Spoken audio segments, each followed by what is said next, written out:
राधा कृष्ण। आइए शुरू करते हैं जनाबाई जी की कहानी, जिनके लिए भगवान विट्ठल जी ने धोए कपड़े और चलाई चक्की।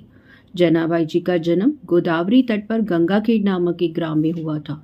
बचपन में ही इनकी मां का निधन हो गया था।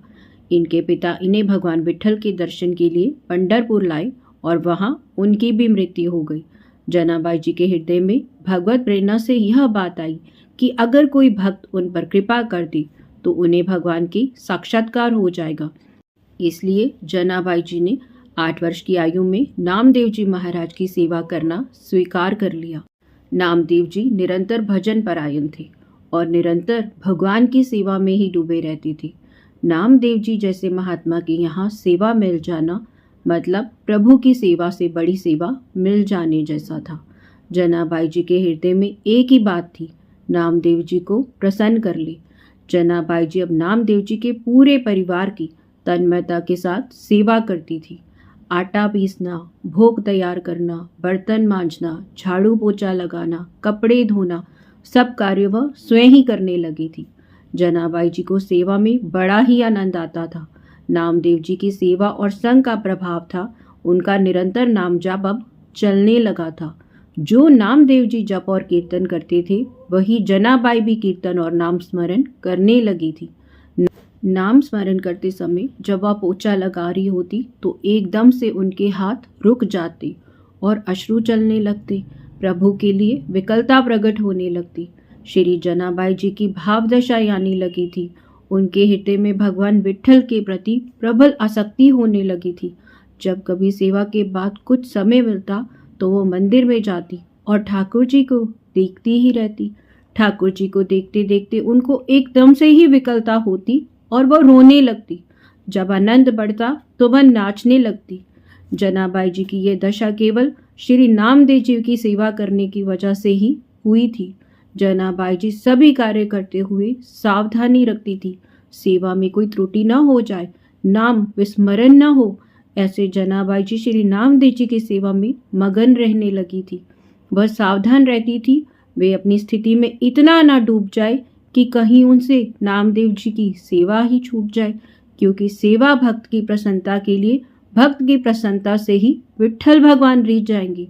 उनके हृदय में इस धारणा और भगवान के नाम का ऐसा प्रभाव हुआ कि अब उनके आंसू रुकते ही नहीं थे। सभी कार्यों में उनका अश्रु प्रवाह होता ही रहता था। जिस स्थिति की बड़े बड़ी साधु और उपासक आकांक्षा करते हैं, जनाबाई जी को केवल भक्त संघ की कृपा से ही प्राप्त हो रही थी। एकादशी के दिन नामदेव जी यहाँ रात्रि की भक्त मंडली एकत्रित करके कीर्तन होता था। कोई मृदंग बजाता, कोई करताल बजाता, कोई नृत्य करते हुए नाम कीर्तन करता, कोई प्रभु की आनंदमय लीलों का गायन करता और कोई एकांत में बैठा उन लीलाओं और कीर्तन को सुनकर अश्रु प्रवाह करता। नामदेव जी की यहाँ पूरी एकादशी की रात्रि को ऐसा कीर्तन होता और जनाबाई जी सब संतों की सेवा करके एकांत में कोने में खड़ी रहती। वो नामदेव जी को बड़े बड़े भक्तों की भाव दिशाएं देखती थी और उनके हृदय में विकलता और बढ़ जाती थी। संकीर्तन के आनंद सागर में पूरी रात वह डूबी रहती थी। उनको ये पता ही नहीं चलता था कि रात्रि कब व्यतीत हो गई है। यह है महाप्रेम का स्वरूप। प्रातःकाल होते ही भक्त मंडली चली जाती और जनाबाई भगवत प्रेम की मादकता में बावरी हुई ठाकुर जी की प्रसन्नता के लिए श्री नामदेव जी की सेवा में मगन रहने लगती।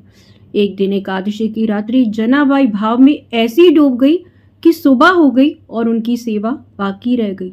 घबराते हुए सोचा, पहले वस्त्र धो लेती हूँ। जब वह चंद्रभागा नदी के पास पहुंची तो उनके मन में बहुत सी चिंताएं घिरी हुई थी। वह सोच रही थी, अभी तो बर्तन भी धोने हैं, ठाकुर जी की सेवा के लिए पानी भी भरना है, आज तो बहुत देर हो गई है, कैसे सब सेवाएं पूरी कर पाऊंगी। ये सोच ही रही थी कि एक वृद्ध माता उनके पास आई और आकर कहा, जनाबाई तू चिंता क्यों कर रही है, तू जाकर बाकी काम कर ले, मैं तेरे सारे कपड़े धो दूंगी। जनाबाई जी ने कहा, माता आप क्यों काम करेंगे। वृद्धा ने कहा, मैं सच्ची सफाई और धुलाई करना जानती हूँ। जो कपड़े मैं एक बार धो देती हूँ वह कभी दोबारा गंदे नहीं होते। जनाबाई जी समझ नहीं पाई। बुढ़िया ने प्रेम से कहा, तू चिंता मत कर, तो मेरे जैसे कपड़े साफ नहीं कर सकती।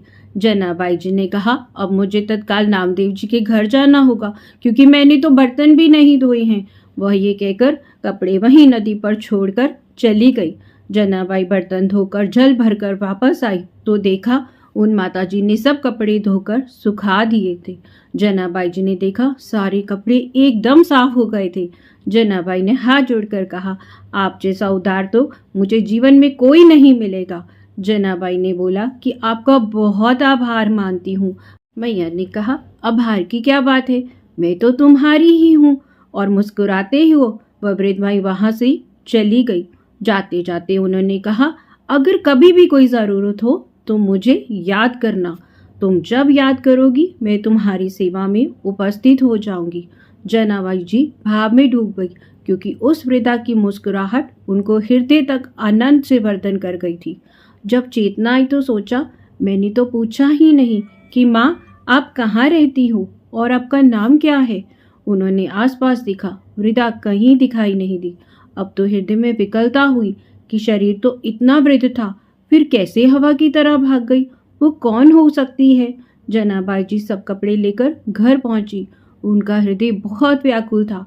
आखिरकार वो वृद्धा थी कौन, उसकी मुस्कुराहट में ये कैसा जादू था जो मैं इतना डूब गई।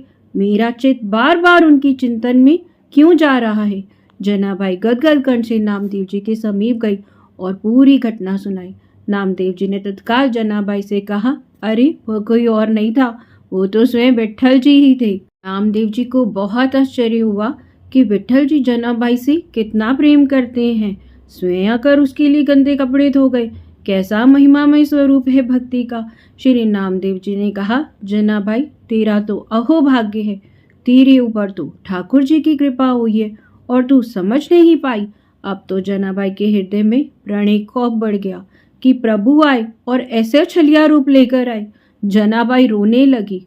उसने कहा, आप आए और मुझे अपना परिचय भी नहीं दिया, और दूसरी बात यह कि आपने मेरे लिए इतना कष्ट सहा, मेरे लिए इतने सारे कपड़े धोए। प्रभु सदैव अपने भक्त के पीछे पीछे घूमते रहते हैं। परम स्वतंत्र ईश्वर को अगर कोई बांध सकता है तो वो है केवल भक्त।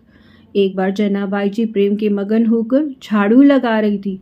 उन्होंने कूड़े का ढेर लगाया और जब वह कूड़ा भरने गई तो उन्होंने देखा टोकरी लिए खुद प्रभु कूड़ा भर रहे हैं। अब वो बुढ़िया के रूप में नहीं आए थे, वो तो साक्षात विट्ठल जी के रूप में आए थे। चक्की में आटा पीसते हुए जनाबाई कभी कभी पद गाते हुए भाव में डूब जाती और इस वजह से चक्की रुक जाती। सेवा में कहीं देर न हो जाए इसलिए ठाकुर जी खुद आकर चक्की पीसने लगते। प्रभु जनाबाई का अभंग सुनते रहते और जनाबाई जी प्रेम में मगन रहती। जनाबाई जी घर में जब भी झाड़ू लगाती तो कचरा स्वयं विट्ठल भगवान ही उठाते थे। वह टोकरी को सर पर रखकर जनाबाई जी के पीछे पीछे डोलते थे। भक्ति की कैसी अद्भुत महिमा है ना। भक्त की भक्ति के पीछे प्रभु अधीन हो जाते हैं। बार बार विट्ठल जी यही कहते, जनाबाई मैं तुम्हारा ऋणी हूँ, मैं कैसे ये ऋण उतार सकता हूँ, मुझे बता दो। तुम मेरे भक्त नामदेव की सेवा करती हो। जनाबाई अगर ओखली में धान कुटती तो प्रभु सामने प्रकट होकर मुस्कुराते ही रहते। यह सब भक्त नामदेव जी की कृपा से हुआ। वह कहती, जब मैं नामदेव जी की दासी बनी हूँ, जब से मैंने उनकी सेवा की है तब से मैंने पाया है दूसरा कोई है ही नहीं मेरा। वो सदैव मेरे सहयोग में है, मेरी सेवा में मेरे ही समीप है। ये सब नामदेव जी की दास्ता से ही तो जान पाई हूँ। प्रभु मेरे पीछे पीछे डोल रहे हैं, ये सिर्फ नामदेव जी की दास्ता के कारण ही तो हुआ है। एक दिन विट्ठल भगवान जी का बहुत महंगा आभूषण चोरी हो गया। जनाबाई जी की सेवा करने के लिए मंदिर में जाया करती थी। सबको संदेह हुआ जनाबाई जी ने आभूषण चोरी किया है और ये बात फैल गई। जनाबाई को लोग कलंकित करने लगे, ये बहुत भक्त बनती है, लेकिन देखो इसने ठाकुर जी का आभूषण चुरा लिया। जनाबाई जी को सभा में बुलाया गया और पूछा, तुमने वह हार चुराया है क्या? जनाबाई ने कहा, मेरे प्राणधन श्री विट्ठल भगवान हैं, मैं उनका हार क्यों चुराऊंगी? वह खुद मेरे हैं, मुझे हार चुराने की क्या जरूरत है? भगवान की भावनाओं को तो कोई भक्त ही समझ सकता है। जनाबाई जी ने शपथ खाकर कहा, मैंने ये रतन वाला आभूषण नहीं चुराया है। किसी ने जनाबाई जी की बात पर विश्वास नहीं किया। राजा ने जनाबाई को सूली पर लटकाने की सजा दी। सूली पर चढ़ाने के लिए जनाबाई जी को हाथ बांधकर चंद्रभागा नदी तट पर ले जाया गया। जनाबाई जी का हृदय आया, बहुत बढ़िया, जैसी विट्ठल जी की इच्छा। बस विट्ठल विट्ठल जपने लगी। जैसे जैसे वह विट्ठल बोलती वैसे वैसे सूली पिघलती जाती। ऐसा होते देख पूरी सूली पिघल गई है। सब आश्चर्यचकित हो गए। राजसैनिकों ने जनाबाई जी को प्रणाम किया और उनसे क्षमा मांगी। ये लीला दो प्रभाव दिखाने के लिए हुई थी। पहली, जनाबाई जी को कोई भय नहीं था, क्योंकि वह सोच रही थी सूली की सजा मेरे प्रीतम का विधान है और मेरे प्रीतम के मिलन के लिए अब ये शरीर छूटने वाला है, इसलिए मुझे कोई भय नहीं है।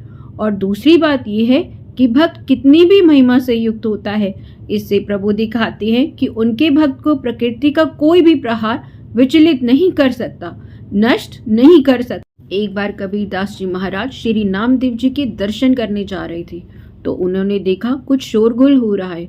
उन्होंने पूछा, ये क्या हो रहा है? उन्होंने बताया, जनाबाई जी किसी स्त्री से लड़ रही हैं। कबीरदास जी ने पूछा, जनाबाई कौन है? तो उन्होंने बताया, वह नामदेव जी की सेवा करती हैं।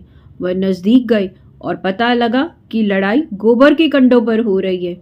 उनके मन में विचार आया, एक भक्त कंडे के लिए कैसे लड़ सकता है? वह ऐसे ही आनंद मगन होकर उनका झगड़ा सुनने लगे। वहीं दूसरी स्त्री कह रही थी, कंडा मेरा है। जनाबाई जी ने कहा, नहीं, कंडा मेरा है। उस स्त्री ने जनाबाई जी से पूछा, तेरे कंडे की क्या पहचान है? जनाबाई जी ने बोला, कान लगा के सुनो, मेरा कंडा बोल रहा है विट्ठल विट्ठल। यह आश्चर्य की बात थी। जड़ वस्तु से नाम गूंजने लगा। तब सामने वाली स्त्री ने भी सहमति दी कि कंडे से विट्ठल विट्ठल सुनाई दे रहा है।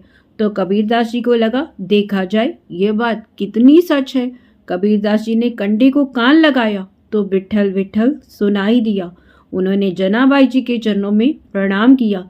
कबीरदास जी ने सोचा, कितने महान हैं नामदेव जी कि उनकी सेवा में रहने वाली दासी के भी ऐसे महान परमाणु हैं। जिस चीज को उसने छू लिया वो विट्ठल विट्ठल बोलने लगती है। जनाबाई जी ने नामदेव जी की ऐसी तन्मयता हो गई थी कि जब नामदेव जी ने समाधि ली वो तो ठीक, परंतु उसी दिन कीर्तन करते हुए जनाबाई भी विट्ठल भगवान में विलीन हो गई थी।